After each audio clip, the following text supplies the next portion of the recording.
up, Boba fiends? Welcome back to Books and Boba, and today we are continuing Miss Peregrine's Home for Peculiar Children. Today's drink is a Hokkaido Black Tea, and it has boba and egg pudding in it from Share Tea. Hokkaido milk tea actually comes with a caramel toffee flavoring on top of your additional black belt tea.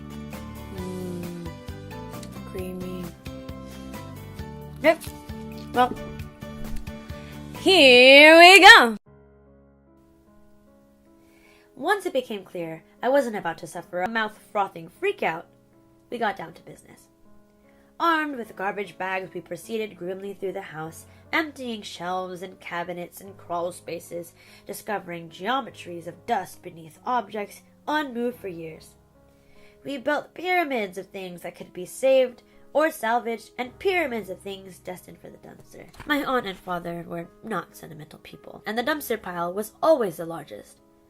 I lobbied hard to keep certain things, like the 8-foot stack of water-damaged National Geographic magazines teetering in the corner of the garage.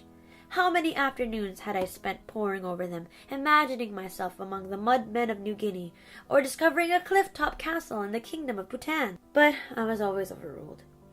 Neither was I allowed to keep my grandfather's collection of vintage bowling shirts. They're embarrassing, my dad claimed. His big band and swings 78s, someone will pay good money for those. Or the contents of his massive still-looking weapons cabinet. You're kidding, right? I hope you're kidding. I told my dad he was being heartless. My aunt fled the scene, leaving us alone in the study, where he'd been sorting through the mountain of old financial records. I'm just being practical. This is what happens when people die, Jacob. Yeah? How about when you die? Should I burn all of your old manuscripts? He flushed. I shouldn't have said it. Mentioning his half-finished book projects was definitely below the belt.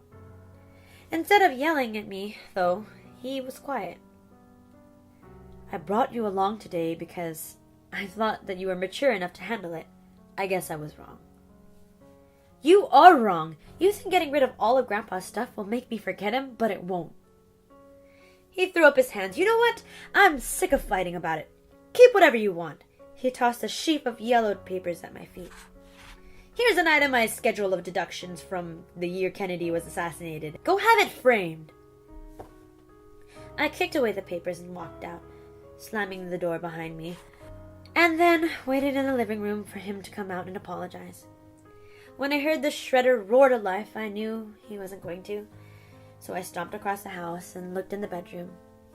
It smelled of stale air and shoe leather and my grandfather's slightly sour cologne. I leaned against the wall, my eyes following a trail worn into the carpet between the door and the bed, where a rectangle of muted sun caught the edge of a box that poked out from beneath the bedspread. I went over and knelt down and pulled it out. It was the old cigar box, enveloped in dust, as if he'd left it there for me to find.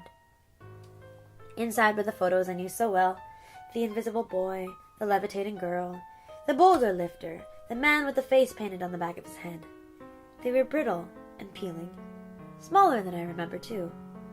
And looking at them now, as an almost adult, it struck me how blatant the fakery was. A little burning and dodging was probably all it took to make the invisible boy's head disappear. The giant rock being hoisted by that suspiciously scrawny kid could have easily been made out of plaster or foam. But these observations were too subtle for a 6-year-old, especially one who wanted to believe. Beneath those photos were 5 more that Grandpa Portman had never showed me. I wondered why, until I looked closer. 3 were so obviously manipulated that even a kid would have seen through them.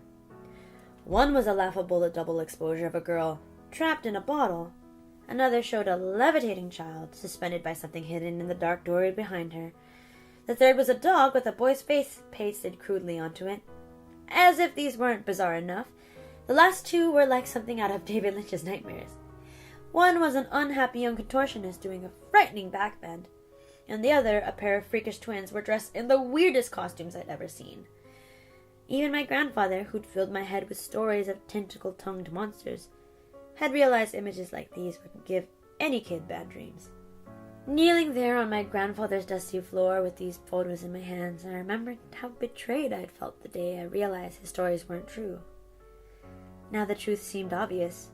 His last words had just been another sleight of hand, and his last act was to infect me with nightmares and paranoid delusions that would take me years of therapy and metabolism-wrecking medications to rout out. I closed the box and brought it into the living room where my dad and Auntie Susie were emptying a drawer full of coupons, clipped but never used, into a 10-gallon trash bag. I offered up the box. They didn't ask what was inside. "So that's it?" Dr. Golden said. "His death was meaningless?" I'd been lying on the couch watching a fish tank in the corner, its one golden prisoner swimming in lazy circles. "Unless you've got a better idea," I said. "Some big theory about what it all meant that you haven't told me. Otherwise..." "What?" "Otherwise, this is just a waste of time." He sighed and pinched the bridge of his nose. "What your grandfather's last words isn't my conclusion to draw," he said. "It's what you think that matters." "That is such psychobabble bullshit," I spat. "It's not what I think that matters. It's what's true." "But I guess we'll never know, so who cares? Just dope me up and collect the bill." I wanted him to get mad, to argue, to insist I was wrong. But instead he sat poker-faced, drumming the arm of his chair with his pen. "It sounds like you're giving up," he said after a moment. "I'm disappointed. You don't strike me as a quitter." "Then you don't know me very well," I replied. So that's part 2 of chapter 2. I hope you guys have a great day today. If you have any other comments, leave them in the comments below. If you like reading and if you like Boba, go ahead and pop a subscribe on there. Hope you guys have a great day. Love you. Bye!